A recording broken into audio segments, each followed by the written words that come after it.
आदाब, मैं हूं काजी इरफान और आप देख रहे हैं मिडिल ईस्ट की बड़ी खबरें। गाजा में इजराइल की बर्बरियत जारी है। पिछले 24 घंटे में गाजा में इजराइल के हमलों में 100 से ज्यादा फिलिस्तीनी शहीद हो गए हैं, जिनमें से 75 फिलिस्तीनी बेत लाहिया में आवासीय भवनों पर बमबारी में शहीद हुए हैं। गाजा में इजराइल ने हमले तेज कर दिए हैं। गाजा में एक तरफ बमबारी है तो दूसरी तरफ भूखमरी है। गाजा में भोजन तकसीम के दौरान इजरायली हमले में 3 सहायता कर्मी भी शहीद हो गए हैं। हमले के बाद सहायता संगठन ने गाजा में भोजन की तकसीम रोक दी है और हालात दिन ब दिन खराब होते जा रहे हैं।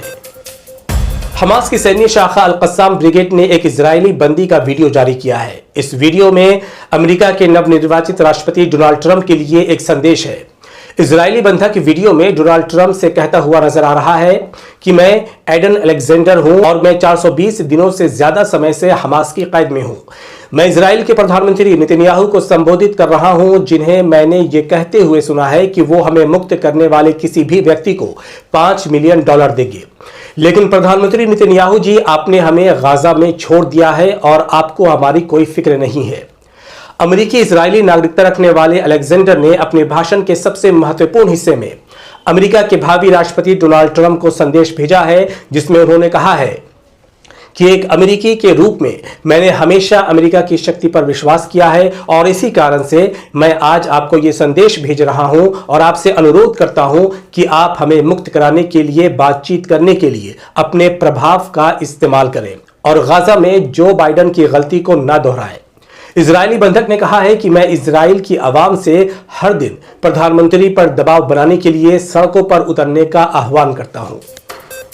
यमन से कब्जे वाले फिलिस्तीनी क्षेत्रों में कई मिसाइल दागी गई है, जिसके बाद 4 इजरायली लोगों के घायल होने की खबर है। मिसाइल दागे जाने के बाद इजरायली कब्जे वाले फिलिस्तीन के क्षेत्र में सायरन बजने शुरू हो गए। यमन ने इजरायली शासन के कई महत्वपूर्ण ठिकानों को निशाना बनाया है। यमन फिलिस्तीनियों की हिमायत में इजरायली जहाजों या इजराइल जाने वाली जहाजों को निशाना बना रहा है। लेबनान में युद्ध विराम के 4 दिन बाद भी इजरायली शासन कई बार युद्ध विराम का उल्लंघन कर रहा है, जिसके कारण 2 लोगों की शहादत हुई है।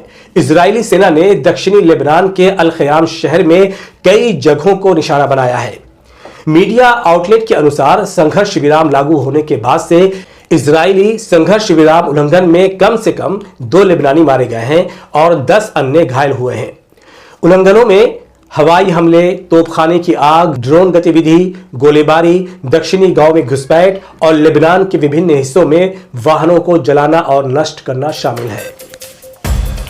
सीरिया के अलेप्पो शहर पर कब्जा करने के बाद सशस्त्र विद्रोही अब दूसरे शहरों की ओर बढ़ रहे हैं।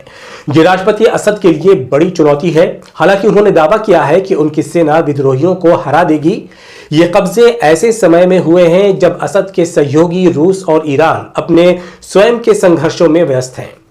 हमले की शुरुआत के बाद शनिवार शाम राज्य समाचार एजेंसी के जरिए पहली सार्वजनिक टिप्पणी में असद ने कहा है कि सीरिया आतंकवादियों और उनके समर्थकों के खिलाफ अपनी स्थिरता और क्षेत्रीय अखंडता की रक्षा करना जारी रखेगा।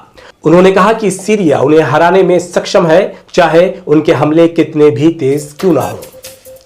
तो ऐसी खबरों से बाखबर रहने के लिए हमारे चैनल को लाइक, सब्सक्राइब और शेयर करें।